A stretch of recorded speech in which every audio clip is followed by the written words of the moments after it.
Cette fois, le départ a l'air validé. Évariste Dubourg est parti au galop. Évariste Dubourg, le grand favori au galop. Il n'est pas remis par Steve Stefano. Oh là là, coup de théâtre au départ de ce quintet. Faute également, début de course de Festif Charmant.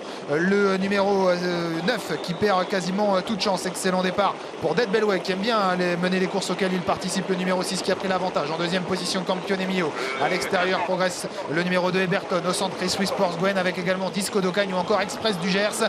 On a disqualifié le grand favori, le numéro 14 Évariste Dubourg. Très attardé. Je ne sais pas si on a pris une sanction à son encontre. Le numéro 9 Festif Charmant. 9 et 14 sont disqualifiés et on mène bon train, même un train très soutenu avec, comme il aime à le faire, Dead Bellway qui a pris plusieurs longueurs d'avance sur Campione Mio, le numéro 11 qui est en deuxième position. On vient ensuite avec Disco d'Ocagne côté corde, Eberton qui fait pour l'instant les grands boulevards et qui est toujours né au vent. Un petit peu plus loin côté corde, on voit Divine Monceau qui a un bon parcours. Dotarus est dans son dos. Chris Porsguin évolue en 6-7e position, à 2 à l'extérieur, dans le dos d'un concurrent, dans le dos du numéro 2. Mais pour l'instant, ne revient pas trop avec le wagon extérieur car il y a toujours autant de rythme devant. Plusieurs longueurs d'avance pour celui qui mène sa barque avec Jean-Christophe Sorel. C'est Dead Bellway le 6 qui mène avec plusieurs longueurs d'avance sur Campione Mio, le numéro 11 qui est en deuxième position. À l'extérieur, il y a Eberton, le numéro 2 qui trotte le nez au vent. En dedans, Disco d'Ocagne avec également tout près le numéro 12, Divine Monceau qui patiente toujours côté corps, tout comme Dotarus. On a également pas mal positionné le numéro 4, Chris Louis Sportsgwen qui trotte plutôt bien. Il est à l'abri en tout cas. On note un peu plus loin Eden Basque ou encore Express du Gers, Eden Julery qui s'est retrouvé plutôt parmi les derniers alors que l'on tente de quitter l'arrière-garde avec Django du Bocage, le numéro 16. Les concurrents qui repassent devant les tribunes, c'est toujours Dead Bellway qui mène, mais un train un peu moins soutenu avec le 11 Campione Mio qui est dans son dos. On se rapproche à l'extérieur avec Eberton qui est suivi par Chris Louis Porsguin. Las Disco d'Ocagne sur une troisième ligne côté corde devant Divine Monceau. Un petit peu plus loin, on voit l'extérieur d'Otarus, encore plus à l'extérieur. On essaie de se rapprocher avec Django du Bocage. Il est dur, mais il vient tout seul, nez au vent sur une troisième ligne extérieure pour l'instant.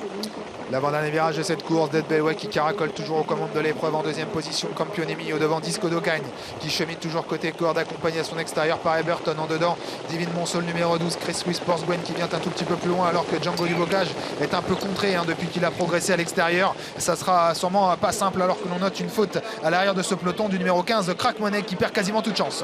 Et Dead Bellway ne se laisse toujours pas approcher pour passer une dernière fois la ligne opposée. Il a la tête et la corde, suivi par Campione Mio qui a plutôt le bon parcours. Attention à Disco d'Ocagne également qui attend son heure, tout comme Divine Monceau qui est un peu coincé côté corde sur une quatrième ligne extérieure. Eberton essaye toujours de se rapprocher. On a dit qu'il fait le numéro 15, Crack Money. Attention également à Chris Porsguin qui s'annonce en 4-5e position pour entrer dans le dernier tournant. Et pour l'instant, ce sont les outsiders qui sont aux avant-postes avec Dead Bellway, Chris Louis Sportsgwen au galop alors qu'il s'annonçait menaçant. Et c'est toujours Dead Bellway qui a l'avantage et qui tente de décramponner Campione Mio en troisième position. Eberton, Dotarus qui vient bien maintenant, un très gros outsider qui pourrait pourquoi pas faire l'arrivée avec également Dixit Danica qui s'annonce en pleine piste. Et puis Divine Monceau décalé de la corde maintenant par Alexandre Wevard, bientôt la ligne droite avec Dead Bellway qui est dominé maintenant par Dotarus qui prend l'avantage. Va-t-il causer une grosse surprise à l'arrivée? Attention à Divine Monceau de plus en plus fort alors qu'Eden Basque et Dixit Danica terminent bien à 150 mètres du poteau. C'est Divine Monceau qui a pris l'avantage sur Dotarus qui ne lâche rien en dedans, qui est deuxième face à Eden Basque également qui termine de plus en plus fort avec Divine Monceau qui a toujours la mesure et qui va s'imposer